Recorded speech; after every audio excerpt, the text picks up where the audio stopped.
Good morning. For today's project, I'm converting an older battery tender to use their current rev of plugs.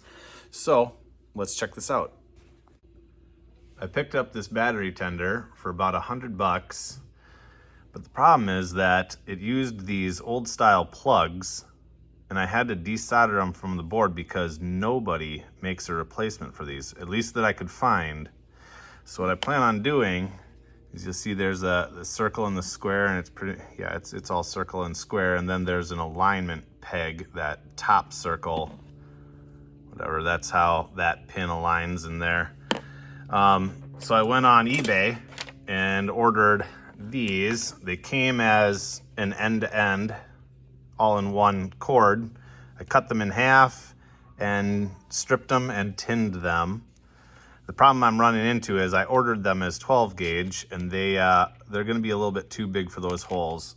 I can still make them work, but I'll have to cut them back a little bit, snip off a little bit of extra wire, re-tin them, and then we'll start getting them installed. Well, it's coming along pretty nicely. Some of you will notice that the wire colors go back and forth. But if you look up here, all the plugs are the same way. This top post represents positive. So it really doesn't matter that these colors are off. Once I get the new leads, will look like this, and they'll all plug in exactly the same way.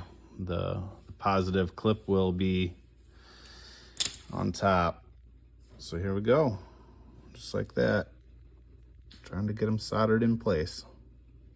And then I think once I'm done with this, I will go over each hole, try to fit a grommet to it to kind of take it up. Maybe before I do that, I'll put some heat shrink over each one of them too.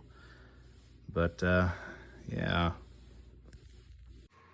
Well, I started cleaning, so it's a little packed away, but let's zoom in here and watch it doing its thing. I'll have to look up a owner's manual and see exactly what all the lights mean. It does have an indicator there, but it's acting a little funky.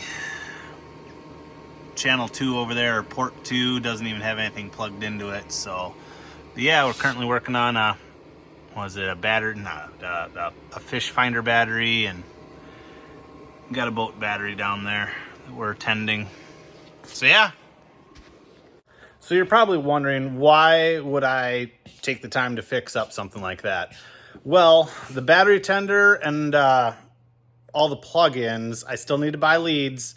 I'm only into it for about $100, and brand new. I think the newest iteration of the 10-place battery tender is a smart tender that'll also do LiPo, granted, but they are about $700. And I think last time I looked for the newer version of this one, it was probably like $300 or $400. So refurbing things doesn't always pay off. In most cases, in my experience, it doesn't.